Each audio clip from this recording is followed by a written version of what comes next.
ভাই ভালো আছেন? আলহামদুলিল্লাহ আলহামদুলিল্লাহ। কামে যাচ্ছেন নাকি? ইনশাআল্লাহ কামে যাচ্ছি। আপনি কোথায় যাচ্ছেন? কালকে গেছিলাম নওপাড়া বাজারে। হ্যাঁ গল্প শোনেন। বলেন।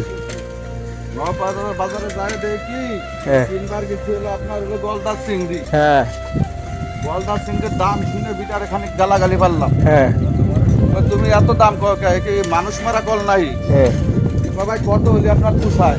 হ্যাঁ আমি তো আমার 800 টাকা হলে পোষায়।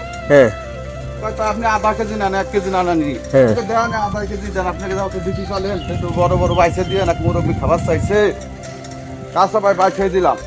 তারপরে গেলাম ইলিশ মাছের দোকানে। হ্যাঁ তাকে কত করে 1800 টাকা কেজি ইলিশ মাছ। হ্যাঁ আমি কই, ভাই ওই যে ছোট গরিব মানুষ কি খাতে পারবে না? হ্যাঁ হ্যাঁ গরিব মানুষই তো খায়। হ্যাঁ তা ভাই ইলিশ মাছ কিনলাম 1 কেজি 800 850 টাকা দিয়ে। হ্যাঁ মানে একটু নিয়মটা তো ভালো তার তো একটু নিয়মটা। তারপর চলে গেলাম হলো আপনার ঋষি ওই পাঙ্গাস মাছের দোকানে। হ্যাঁ যাই ডিমালা পেটালাটা পাঙ্গাস মাছ নিলাম। হ্যাঁ। পেটে খালি ডিমই।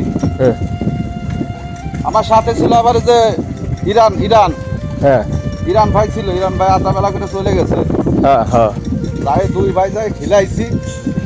আবার জাহিদ ভাই আসেন আমাকে ভূষণ বাজারে। জাহিদ ভাই হ্যাঁ জাহিদ ভাই দেখে বস কেমন আছেন? ও। দুধ মারবি এখন চটপটি খাওয়াতে চট- খাতি হবি। হ্যাঁ। খেলাম চটপটি।